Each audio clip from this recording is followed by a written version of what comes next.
እውነት እውነት የተሰኘው የእናንተ የልጆች ፕሮግራም ነው። ሰላም ልጆችዬ፣ ዛሬ ደግሞ ሌላ ተረት ይዤላችሁ መጥቻለሁ። ስለ ሁለት ወንድማማቾች ነው። አቤልና ቃየል ይባላሉ። ቃየል ገበሬ ነው። ዛፍ፣ አትክልት፣ ፍራፍሬ ይዘራል። አቤል ደግሞ እረኛ ነው። በጎች ይጠብቃል፣ ይንከባከባል። ታዲያ ልጆችዬ አንድ ቀን ቃየልና አቤል ለእግዚአብሔር ስጦታ አቀረቡ። አቤል በጣም ቆንጆ የሆነውን ትልቁን በግ፣ መልካም የሆነውን በግ ለእግዚአብሔር አቀረበ። ቃየል ግን ከዘራው ዝም ብሎ ምናምንቴውን ለእግዚአብሔር አቀረበ። እግዚአብሔር በአቤል በጣም ደስ አለው። ምክንያቱም አቤል ከልቡ ቆንጆ የሆነውን ስጦታ ነው የሰጠው። በቃየል ግን ደስ አላለውም። ቃየል በጣም ቀና፣ ተናደደ። እግዚአብሔር ግን ተው አትናደድ፣ በኋላ መጥፎ ነገር ታደርጋለህ አለው።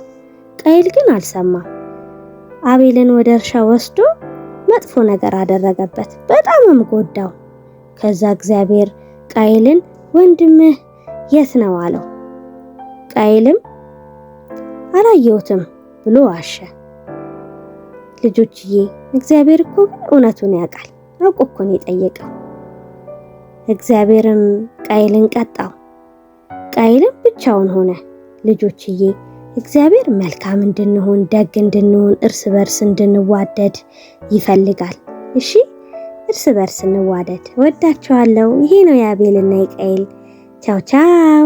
በሌላ ተረት እንድንገናኝ ላይክ፣ ሼር፣ ሰብስክራይብ አድርጉ። ወዳችኋለሁ።